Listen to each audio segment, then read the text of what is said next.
What is going on, YouTube? And in today's episode, we're going to be building a new fuel system for the 240Z.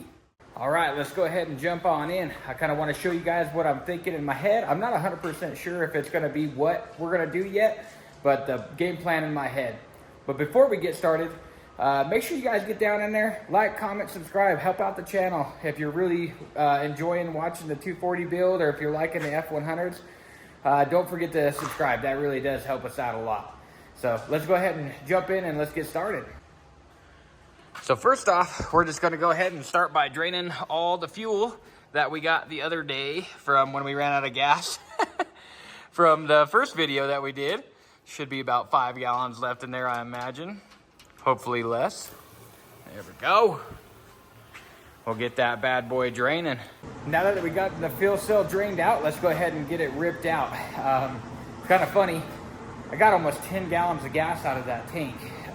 When we ran out of gas on the mountain, they only brought me 5 gallons. So that tells me that the pickup tube inside this tank isn't touching the bottom or something. So they had some sort of little kicker pump up here that ran up to the carburetors, and you could hear it. It was starving for fuel. So it must not, the pickup must not all the way down inside the tank.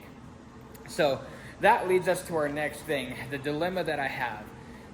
We need to do a different fuel cell in this thing, and I've looked online for aftermarket fuel cells for the car and stuff like that. They make one single tank that is made out there, and it's made of plastic, but it goes in the OEM location, but it doesn't have no like sort of pickup sump or anything like that. It keeps it all OEM factory. I don't necessarily want to go with that because plastic tanks, they end up kind of collapsing and stuff as suction happens and things like that if they're not vented well. I do not want to go with the fuel cell like I did in the race car, because typically what you have to do is cut out the spare tire spot in the trunk and then make a fuel cell and all that good stuff. So other than that, we're going to go ahead and get this fuel cell pulled out of here. We'll get all the fuel lines pulled out because we're going all brand new everything.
Back at it another day in. We ran into some big hurdles, I guess you could say that, and I'll kind of go through what we're running into right now. So as I told you guys before, I was going to build the fuel cell. As I mapped it all out, in order to keep the same fuel capacity as the factory fuel tank that I was going to use, it was going to hang down to about here. And the reason they slope them up from factories so they don't hit a curb or nothing if you're coming off a curb. So having that hanging down too low, I just didn't like it.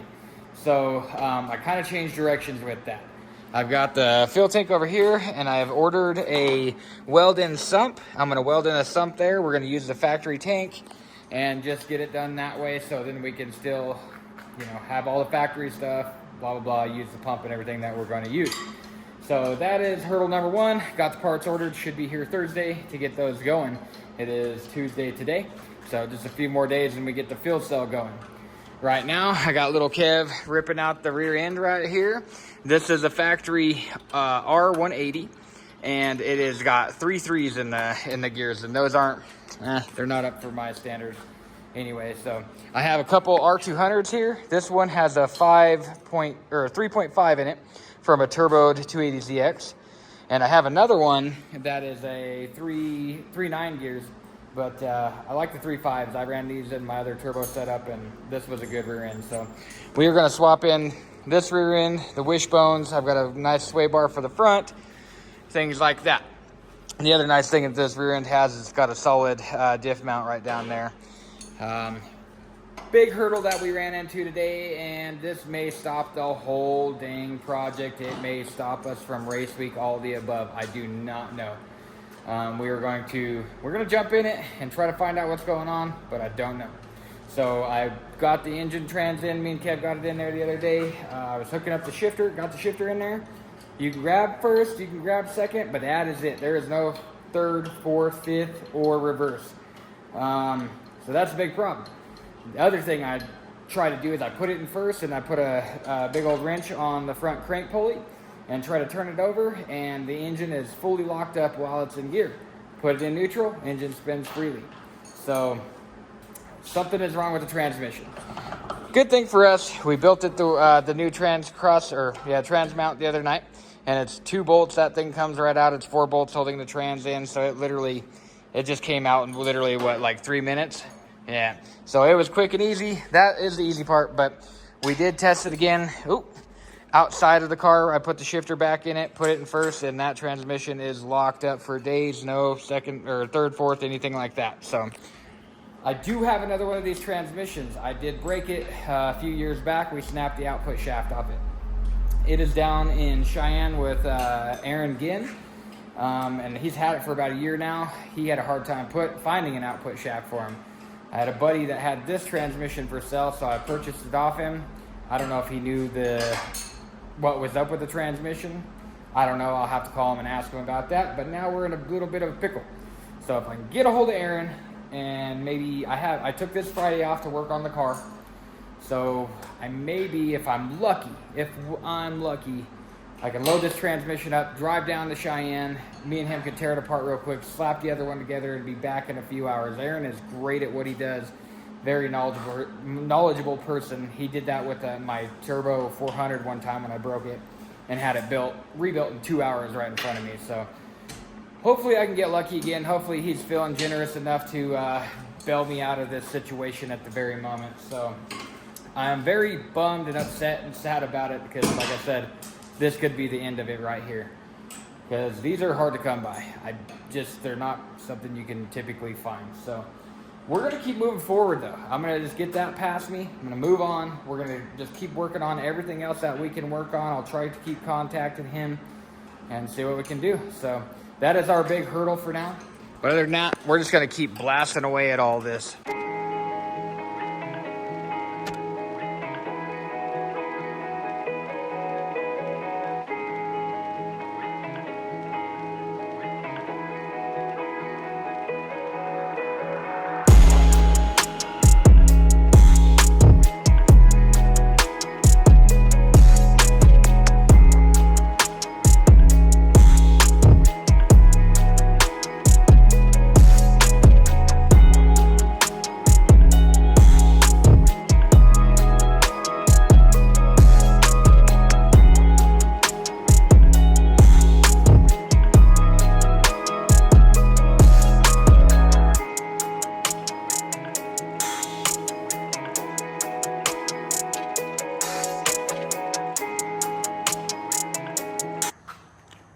All right, guys, we've got it this far. We're just running into problem after problem after problem, and it's not really problems. We're just not doing it right. We need to pull the full suspension, do the whole thing like we should, but I'm just trying to half-ass it pretty much, and I smashed my freaking toes so bad. It ain't even funny right now. I am in so much pain.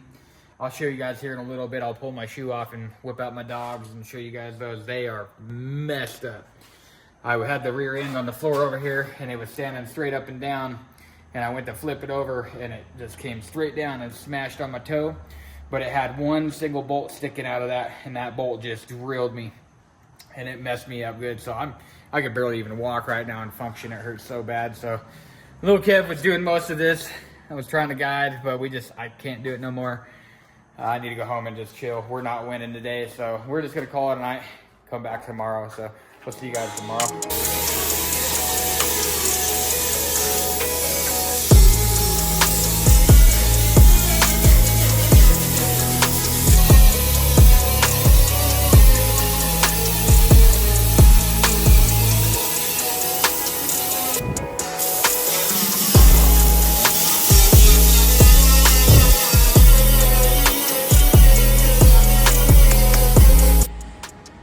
Okay, so we got our sump all welded up on the fuel tank, got our patches all done, all the extra vent pipes are all taken care of.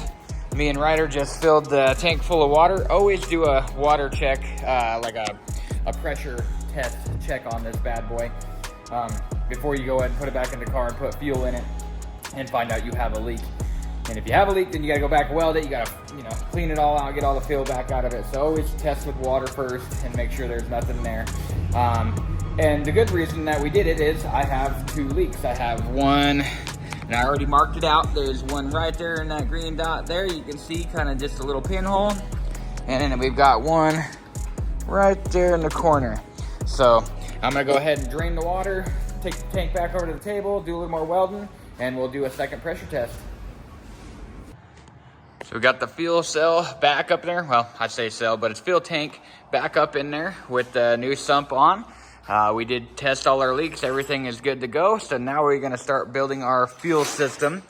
I'm missing one fitting that is gonna be for the return right up in here. We can see it on top of the tank, right about there. I'm gonna weld an 8AN weldable fitting on that for the return. So I'll pick that up tomorrow. So we're just gonna start building all the fill lines besides that one thing and get ready to rock and roll. We're gonna be running the same fuel pump I run on Wasabi. It is a Magna Fuel 750. And I'm planning on just putting it right there on the tank. We'll go pretty much a 180 out of the sump there, right to the pump. And then from the pump right over there, over the rear end, where all the original fill lines go through, down the tunnel. The tunnel is not the exact place that I want to put the fill lines, but we don't have much option. The factory stuff is kind of what it is. This car is a unibody chassis, so there's not a lot of places to go and put that bad stuff, as you can see through there. But we are using Evil Energy fittings, PTFE fuel lines, all the 9. Evil Energy is the stuff in my opinion. You can go off and buy some expensive fuel lines, Vibrant, any of those good stuff, but I have used the Evil Energy PTFE on all my cars. I've had them on for years, using E85, all different types of fuel, race fuels and stuff like that, and I've had great success for it. And on top of that, it is a budget-friendly fill line. All the fittings, they're super budget-friendly as far as that goes. You can pick them up on Amazon, straight through their website, any of that stuff. So this is not a paid ad by any means. This is just me, shouting out what I think is good. Anyway, we're gonna go ahead and get started getting these fill lines built.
the fill lines are all ran and built.